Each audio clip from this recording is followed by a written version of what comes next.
Welcome back to Microsoft Excel. I figured I'd put this one out as kind of a miniature follow-up to the Jas-39 video that I put out a couple weeks ago, because there's a different way of going about this to get to a revised turn rate estimate. And also this just allows me to show you guys some of how my process actually works and how I'm able to get some of these numbers. Now, for kind of our starting point here is going to be these values are extrapolated from the stat chart graph, and they're extrapolated from this graph over here, which is the JA37 turn rate diagram from the manual. The manual has a couple of different values here, so it's 40% fuel, and then basically different afterburner settings and military power here. And it is done in degrees per second. I know it says grad per second, but that's just the Swedish word for degrees. I actually did to go and verify that, because in math there's also something called gradients, which is a different degree measurement. So we don't actually have to do any kind of conversions here for this stuff. Now, I've already taken the liberty and I've pulled out the sea level turn rate because I want to show the end result first, but I'm going to show you how I'm going to pull out the 4-kilometer turn rate as well to kind of cross-reference things and give you guys just enough information to go out there and be a little bit, dangerous. Now, just kind of preliminary as far as this goes, this orange and blue number, this is the pre-nerf JA37 and this is the post-nerf. And what we can see is that basically Gaijin looked at this bug report over here from not this one, but this one from Writer 2 for the incorrect sustained turn rate for it, and he did a bunch of testing and said, according to these graphs, it should be doing this, and this is why they changed the JA37. Well, we go back to Microsoft Excel down here, and we can see that what they did is they basically took the whole entire curve and went bloop, plopped it down. And the way that they did this is they probably just increased the drag coefficient. I haven't really checked, though, but I think they just increased the drag coefficient to make it have more drag, which means that all of the numbers that are hypothetically up here as far as bleed rates also changed.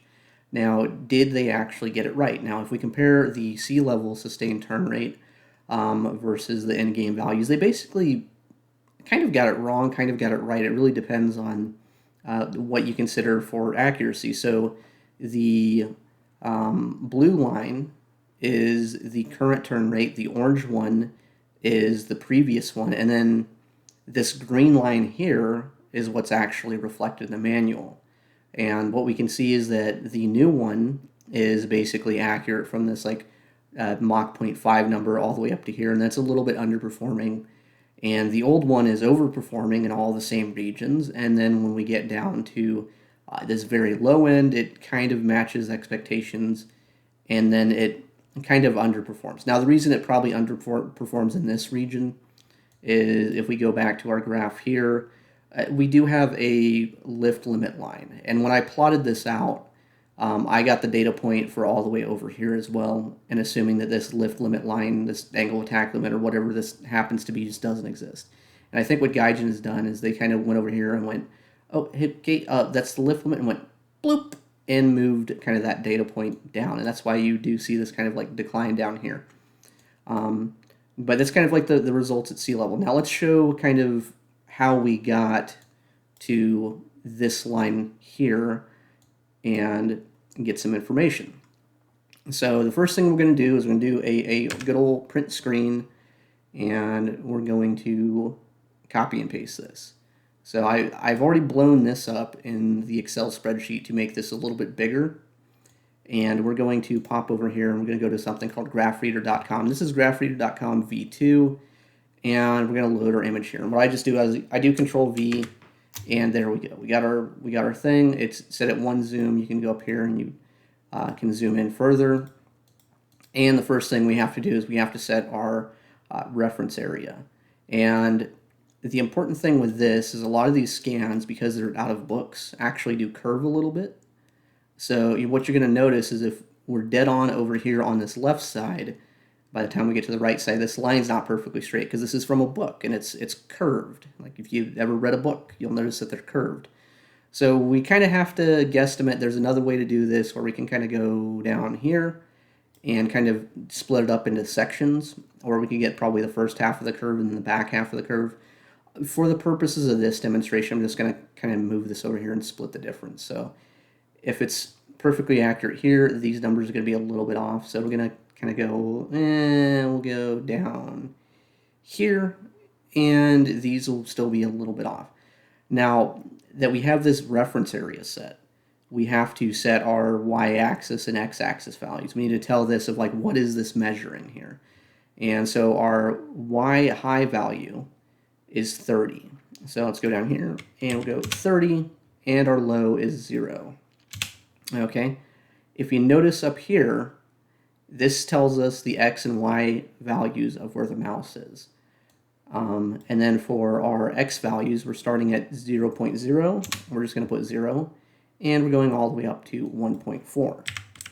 This tells the program, this tells the little tool here that these values should go up to 1.4, these should go up to 30, and we're going to use our little tool up here to kind of verify. So up here, x is 0, y is 29.75, so we're off by, oh no, a quarter degree per second. We'll look over here, kind of over here, 1.4, 1.41, 30.08, so we're off by 0.08 degrees per second. Okay. The next thing that we're going to have to do, since we're kind of satisfied with the way that this is indexed, basically we can kind of go up here, and this should be 10 degrees and 0.1. It's 0.1 and 9.81. Margin of error, if we wanted to make it better, we can split it off and do that. What I like to do when I actually analyze these, and I do like to zoom in a little bit, because the next thing that we have to do is set our fixed points. Usually when you load this normally, you're going to have 2 fixed points, and I just usually delete them first. And we're going to zoom in even further because this is kind of a pretty small graph to begin with. And we're going to start setting our fixed points. Now the way that I do this is just kind of double click, and there you go. There's 1, there's 2, and we're just going to kind of follow along. Maximum zoom I think on this is 2, so I try to make sure that I get the points as precise as I can get them. So we're just going to go through here, and you can kind of go back and you can click on them and adjust them. I try to get them set so that they go through the center of the lines as much as I can. There's still going to be a margin of error, but we're talking like tenths of a degree. So is it super important? Probably not. Go here. And the thing about this one is these are dashed lines. This dashed line is the performance in full afterburner. And let's try to get that there. So go there, there. This one's kind of hard to see, but I'm going to assume it just kind of travels straight through there. And move this one down just a little bit. And as you can see right now, all of our fixed points follow this curve. So our fixed points are here. We got the curve, and on the sampling method, I'm going to go smooth curve to fit. I think this one works better for what we're doing right now. And we're going to tell the program we have to go here to our sampling interval. So this is telling us that we're only going to get sample size of 1 full x-axis value. We're going to change this to 0.05 should be good, because 0.05 should give us 2 data points for each tenth of a Mach value. And the number of intervals is set to 25. We can maybe up that if we want to. I've never really messed with it, so we're just going to go with 25. And our next step is going to be generate curve. So as we can see, we got our generated curve in the blue dots. Let's go here. We just had it disappear. So our sample curve is our blue dots. So as you see, it pretty much follows it pretty closely. Yeah, maybe a little bit of error, but you know, it's pretty darn close. And what this is going to give us is it gives us this thing here, our sampled curve XY points. I'm going to export the data, and what this shows is that for our X value of 0.25, we have a Y value of 7.7148.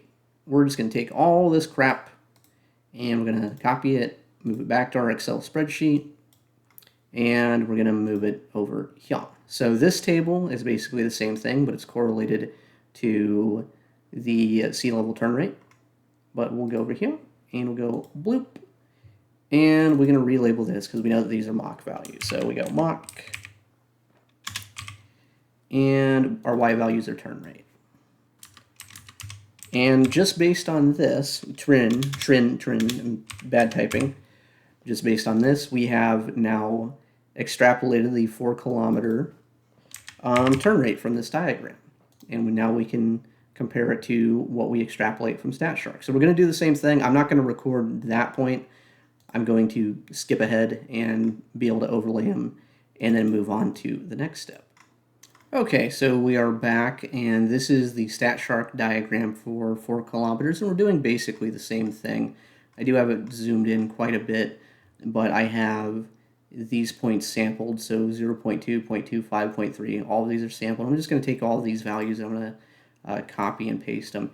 Usually what you have to do for this program to kind of get it to recognize and sample like this data point here is sometimes you have to add these endpoints to kind of trick it into picking something here. So if I go here, our kind of interpolated curve is going to start like a little bit lower. So our 0.2 Mach thing is going to be a little bit off because our blue dots are sampling. The reds are the what we kind of clicked on to tell it where to plot all this stuff through.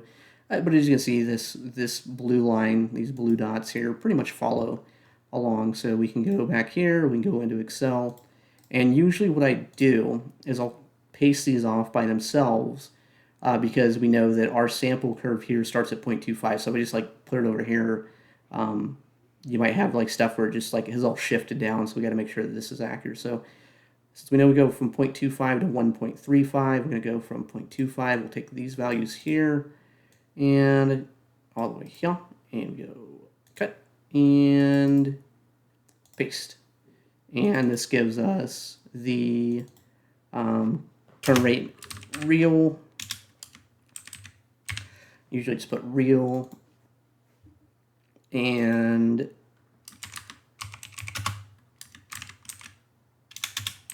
turn rate. I call this one post nerf. Whatever helps me keep track of it anyways. And just kind of going off here, you can go up here and click these out. Usually what I do with these two is I'll go here and I'll actually format them. So you go down here to format because really don't need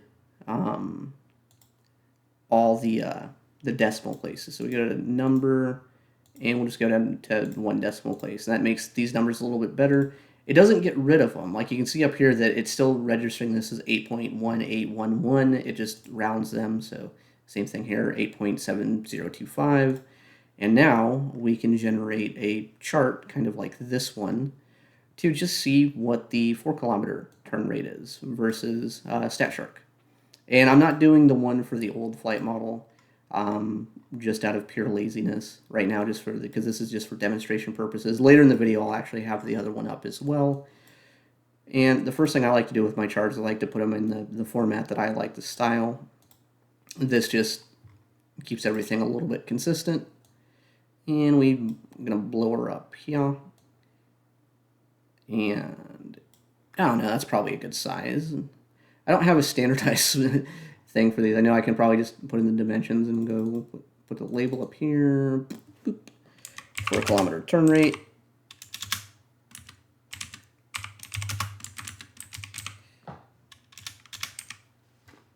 And then we can add some labels here too. But we here what we can see here is that the turn rate following the nerf at 4 kilometers is basically a little bit better than we would expect across the board. That is, if we think StatShark is perfectly accurate, and if we did the sampling for our previous data was perfectly correct. We do know that this might be either a little bit up, a little bit down, depending on the sample size, but it's by like 1/4 of a degree per second. It's really statistically pretty insignificant here. But we can kind of go back here and we can look at this. And if we look at the sea level rate versus the 4 kilometer one, we can see that the current one is still overperforming at 4 kilometers, which this is badly color coded because this puts in the colors automatically. So if this was a third sample, it would have made them correspond to these. So it's a little bit hard to see. But we can see that kind of just across the board, the JA-37 at 4 kilometers does overperform by just a little bit. So we kind of look here, this will get us kind of some data points, and we get 9.4 for the real value, versus, let's see if we can get it to pop up, 10. So about half a degree per second. Is that super significant? No, not really. It's not something that Guiding Light I think is going to change based on this. But this just kind of shows a little bit of the way that things are done. So we're going to skip ahead again and show some more stuff.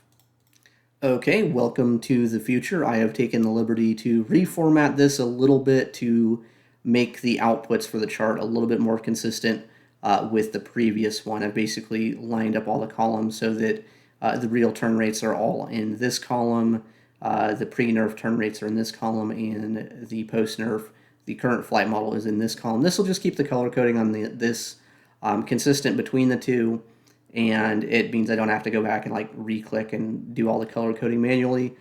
It was kind of a roundabout way to get the right results, but kind of looking at our new chart, we have our 4 kilometer turn rate, and in orange we have the pre-nerf, blue is post-nerf, and then the green is the manual. And we can just kind of see just across the board that the JA-37 in-game does overperform in, at least in this term, and as far as the sustained turn rate. Is it by a lot? It's about a half a degree per second, whereas previously is about around 1.5. And this is why the Viggen ended up getting nerfed, is basically someone went and got the values from the book and said, hey, it doesn't do this, fix it. And they kind of sort of did. And even in their fix, it wasn't as bad as it could have been. At least at 4 kilometers at sea level, it is a little bit worse than it should have been in this kind of like lower speed range. But this is something that Gaijin always does. It's like they're trying to squeeze the performance to fit their flight modeling program, and it's not always going to be perfect. So that kind of explains why that is. So why did I take all this time to mention the Viggen when we're going to talk about the Gripen? Because a couple months ago, a month ago or so ago, I put out a video about the Gripen turn rate. And we're going to go about finding the Gripen turn rate in a different method, because now that we have the JA-37 turn rates, we can actually use these to figure out something about the Gripen. Because the AA, blah, blah, blah, this place published a aerodynamic design evolution of the Saab Jas-39 Gripen. This is a 1991 article. And in that article, they have a bunch of charts and a bunch of kind of information on why the Gripen is the way that it is. But the thing that we are concerned about is something that happens on around page 17 is we get this graph here. And this graph here is figure 32, sustained turn rate at low altitude for Jas-39 Gripen and JA-37 Viggen. The problem with this graph is there's no values on it. There's no values where like this is 0, this is 30, this is Mach 1.3. There's no values. So in order to extrapolate values, we can actually just compare the JA-37 to the Gripen and use the Viggen values to index the chart to kind of extrapolate some values for the Gripen. Now, the problem with doing it this way, though, is there are a lot of unknowns. We don't know what the Swedish Air Force defines as low altitude. We don't know that the Gripen turn rate is defined by what appears to be the NATO standard of around 50% fuel or the Swedish standard of around 40% fuel.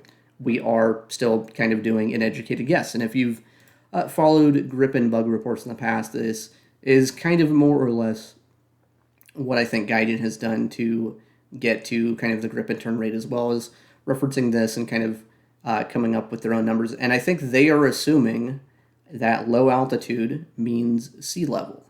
I don't know that that is the case. 4 kilometers can also be low altitude. So we're going to do this math or do this kind of extrapolation as if 4 kilometers is the low altitude that they are kind of going for, because it will give us a little bit of a different value. And then I'll kind of skip ahead again and fill in the blanks and do a comparison of what if we index this chart to sea level, what if we index it to 4 kilometers, and what are the differing results. So the first thing I'm going to do is I'm going to copy this, go down here, and we're back into Graph Reader V2. Control V this crap in here, and sure enough, we have a box. And now, instead of just indexing to this and making a wild guess, we do need to realize that the maximum sustained turn rate of the JA-37 on full afterburner is going to be a certain value.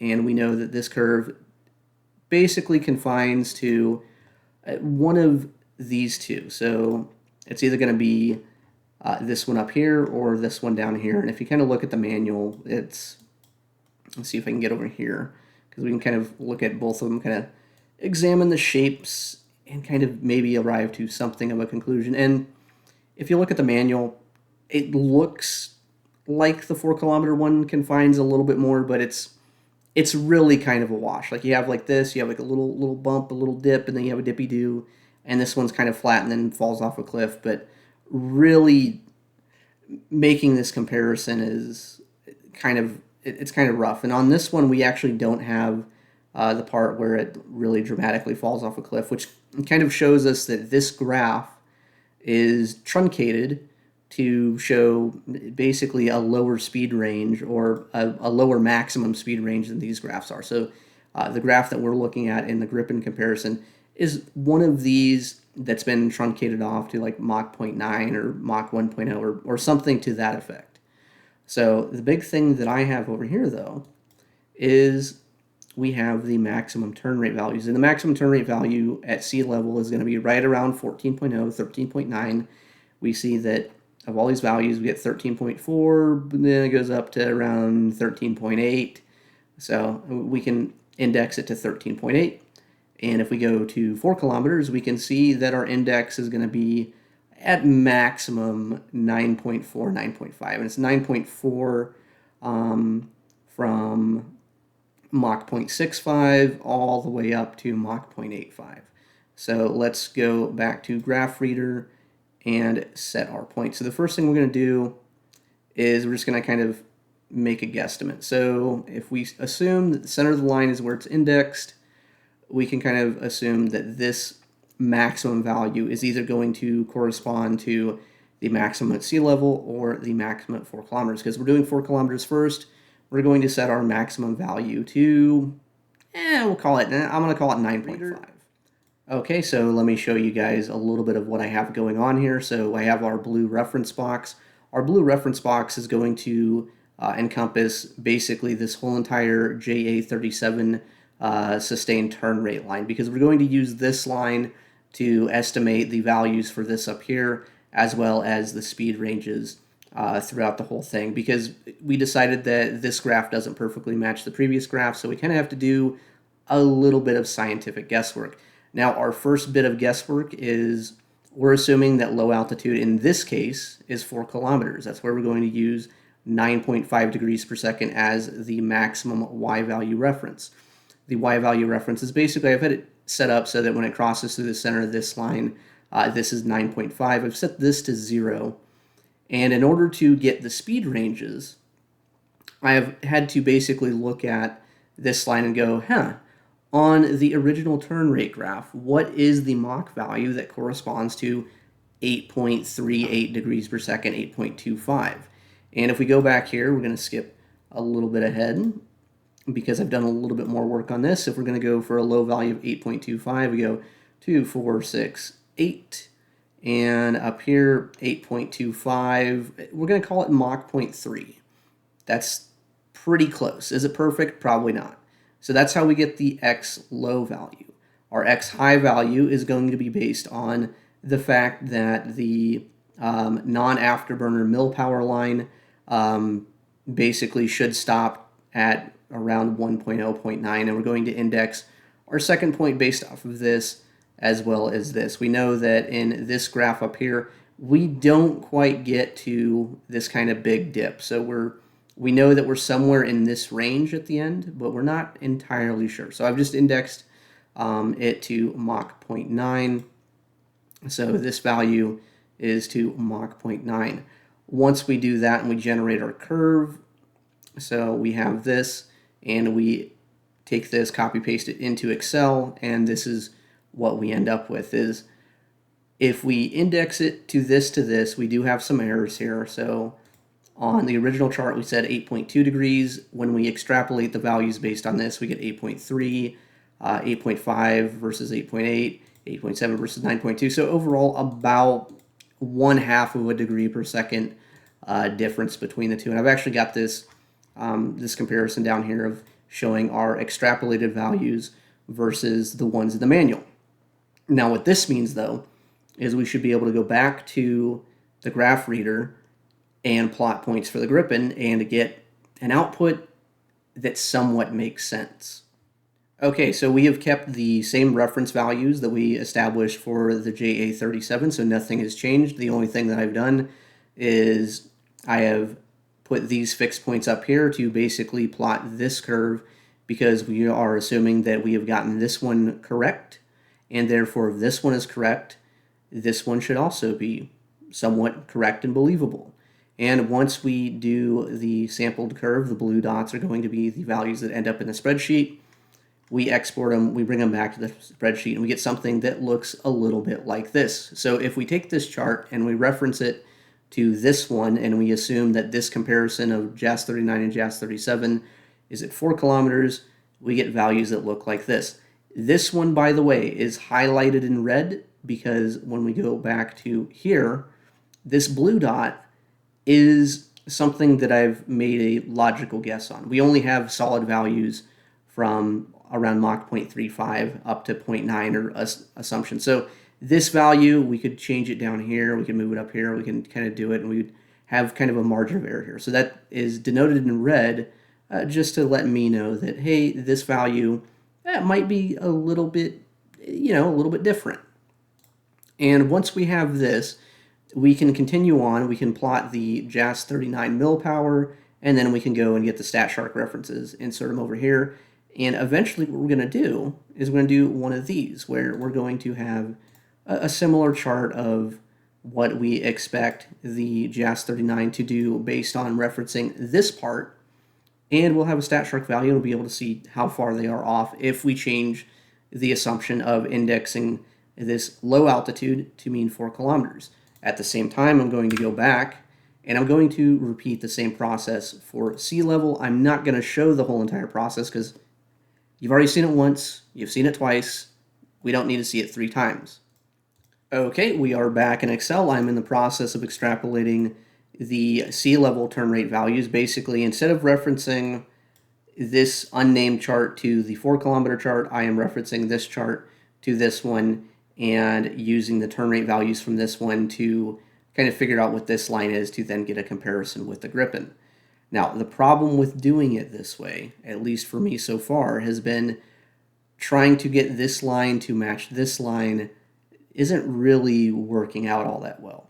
Basically, on this one, you can see that the sustained turn rate for the Gripen or the Viggen at sea level corrections is basically 14 degrees per second across the board. There is no kind of like significant dip down, whereas on this one with the Viggen, you do see this kind of significant dip down. And trying to duplicate this in this chart just isn't really working out. Trying to index these values, trying to figure out whether or not this encompasses Mach 0.2 to 0.95 or Mach 0.3 to Mach 0.9 or whatever it is, has resulted in me doing 2 different interpolations, extrapolations, conflagrations to get these values over here. Now, I'm not going to go over exactly these values because I have them in a chart, and basically, we're not able to get this low speed difference to really manifest. I've indexed them basically down to Mach 0.2, Mach 0.2.25, all the way up to 0.9, and kind of like adjusting these. This is how the curves end up matching up. Now, this might look kind of dire, and on this end it is, but this is assuming that the angle of attack limit is not reflected on the sustained turn rate chart from the AIAA article. It might be.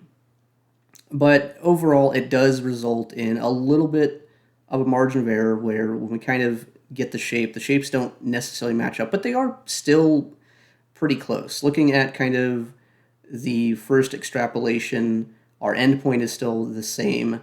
The difference over here is 13.7 versus like 13.5. So it's like 0.2 degrees up to around 0.5. If we ignore this low end, we can still push ahead and have a reasonably valid comparison, but I'd say the validity of the comparison is probably going to start at Mach 0.3, and we're going to have to really just ignore this lower end. Okay, we are in the home stretch. Our sea level data is complete. That is basically all of this data here. And our 4-kilometer data is complete as well. We have the StatShark values for the plane with 40% fuel, basically the same kind of case that's representative in the GA37 manual. And now we are ready to do some chart creation. So what I've done ahead of time is I've taken these two data tables and I've just kind of copy pasted them over here. And we're going to vomit out some charts here. So the first thing, this use case is basically if the turn rate reference is indexed to the sea level diagram. So we get this, and we're going to get a whole bunch of crap, and we're going to start eliminating some of this because we don't really need all of this data set to kind of analyze whether or not it's whether or not the plane's kind of accurate to what it could be in real life.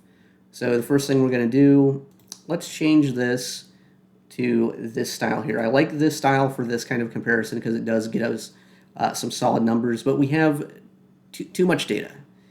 We've already kind of established that our sea level margin of error is going to be a little bit greater than our 4-kilometer margin of error.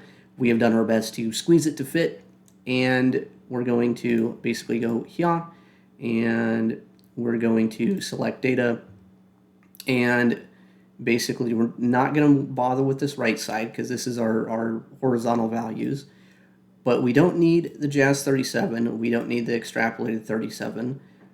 We only really want these two values. We want the J37 with the afterburner at sea level and the sea level on StatShark to basically get two values, and our two values are here. Let's add a little title to this just so that we know. We'll call it sea level reference. I'll probably rename it later just to make it more clear. Wow, sea level later. That's real dumb. Sally, you can tell I can't really do two things at one time. So if we reference the Gripen to sea level, we can see that just generally across the board, that according to StatShark, the plane is overperforming by let's see, 17.1 to 18.8. That's about 17, 18, a little bit under 2 degrees per second. And then it does kind of normalize over here. You can also take this whole entire line and move it down by about half a degree per second if you assume that the reference fuel for the GA39 turn rate is supposed to be at 50%. But we can kind of see just across the board that even with the sea level reference, probably overperforming by a little bit. So let's just kind of take this one and we'll just kind of plop this over here. And we're going to do kind of the same thing for 4 kilometers. So if we go use the 4 kilometers as reference, we get our line chart, same thing as before.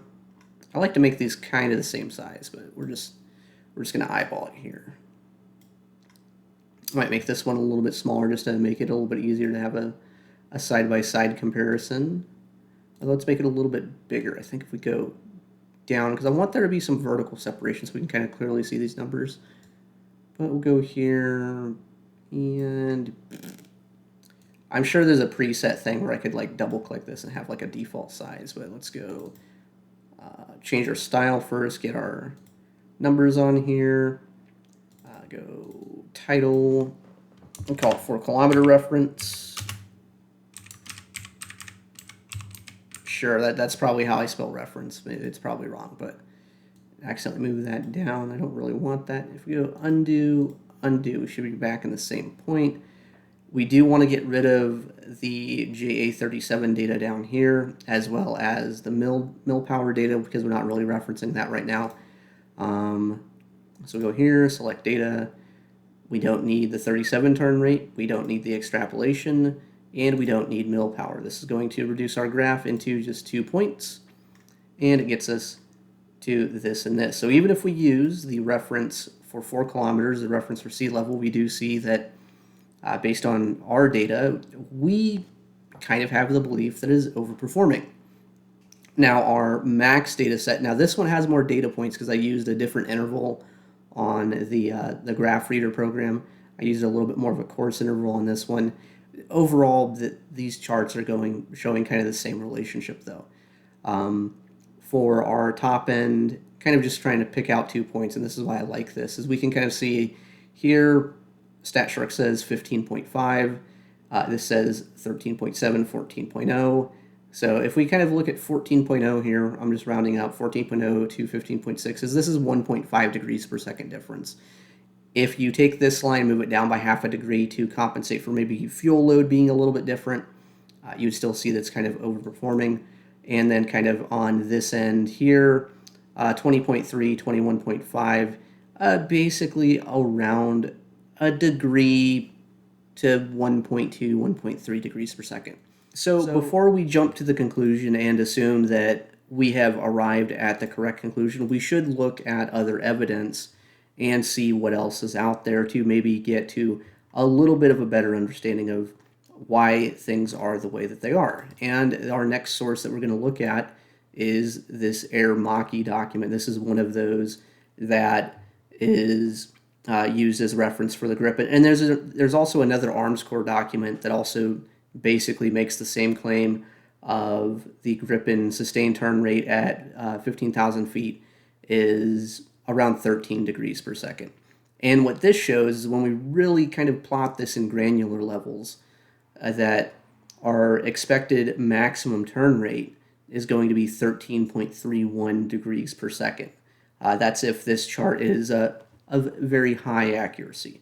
But we can just kind of round it down to 13. We're going to use 13.1 as the reference because we're going to go look at StatShark and see what we get with 50% internal fuel. And we're going to assume two Sidewinder missiles as well because it's kind of like a standard NATO reference. So we go over here. We already have this in here. You can kind of see how this is set up. But go to StatShark. And sure enough, what we have is 50% internal, 172 kilograms for the missiles. I could round it up to 180. I don't think it's going to make that big of a difference. And we just kind of like slide our thing over here. And at high speeds, we're kind of sitting at 13.6. We're a little, like about 0.3 degrees per second higher than we think we should be. We're assuming that StatShark is also perfectly accurate and has no margin of error. And once we get to lower speeds, we have a maximum sustained turn rate of right around 14 degrees per second, which means that with this singular data point, when we cross-reference it to this singular data point, we're roughly off by around 1 degree per second. We're off by 1 degree per second at, let's assume, at lower speeds. So at lower speeds, if we kind of look at both of our charts, our 4-kilometer reference, if we said it was here, 13.5 to 15.2, this is about 2 degrees. Air Maki says about 1 degree. This chart over here says about 1.5 to 2 degrees. Overall, just across the board, I don't think there's any way to do the math. I don't think there's any way to do the numbers and kind of cross-reference the sources and arrive to the same conclusion that Gaijin has, that the Gripen turns as well as it currently does. The other document that does support it is the British MOD document that I have kind of kicking around somewhere that I haven't shown off yet, that says that its sea level sustained turn rate should be reduced by 3 degrees per second. Now, in my other video, I did cover why I think that might be a little bit erroneous, but looking at kind of our known references, there is very little doubt in my mind that the Gripen that is represented in game is kind of more of an animagliation of what we'd expect out of a next generation, very high performance Gripen, basically Gripen E or Gripen Next Generation, which is the thing that preceded the Gripen E that was like a little bit better, but not quite as better. And if these numbers are true, if we believe any of these numbers, the other thing to kind of notice is that our air, although I keep saying 1 to 2 degrees, really kind of changes at these higher speeds as well. That if this 4-kilometer reference is more accurate than the sea level reference, it means that the amount of overperformance that you experience at high speeds and consequently high speed bleed rates for the Gripen is also would be pretty far off. 11.7 versus like 15.1 is like that. This is a pretty substantial change. On our sea level one, our high speed is actually appears to be somewhat accurate. So I do think that what Gaijin probably did is they did assume that our original chart over here is actually at sea level. And instead of referencing this data here, or referencing this data, they probably referenced the data that they had for the JA-37 flight model that was overperforming, where they indexed it based on the turn rate of this, where they basically took those numbers from this diagram here that they generated themselves and used it to reference the initial grip. And this would also make sense if we understand it to be that the current flight model that we have is one that has been moved down by roughly 1 to 1.5 degrees per second over time. Where if you looked at this number probably a year ago, 2 years ago, whenever the Gripen was first added, these numbers would also be up here as well. They'd be up another degree per second. So that's kind of what I think has happened, and we should nerf it. We should nuke it to the ground and nuke it from low Earth orbit. No, I did this video to kind of show the process of how I come up with these numbers, kind of the practical aspect, because one of the things that is my pet peeve is when YouTubers say basically, yeah, this is my conclusion, take me at my word, doesn't show the work, doesn't really leave in the possibility that maybe we have attacked this from a direction that is erroneous. Maybe the conclusions that I am reaching are subject to change, that sometimes we do get things a little bit wrong. Because I did do this comparison earlier, but I did it without paying nearly as close attention to trying to get the numbers to kind of like squeeze the graph to fit to the reference numbers. And it meant that my previous conclusion here was the margins were different, but they were smaller.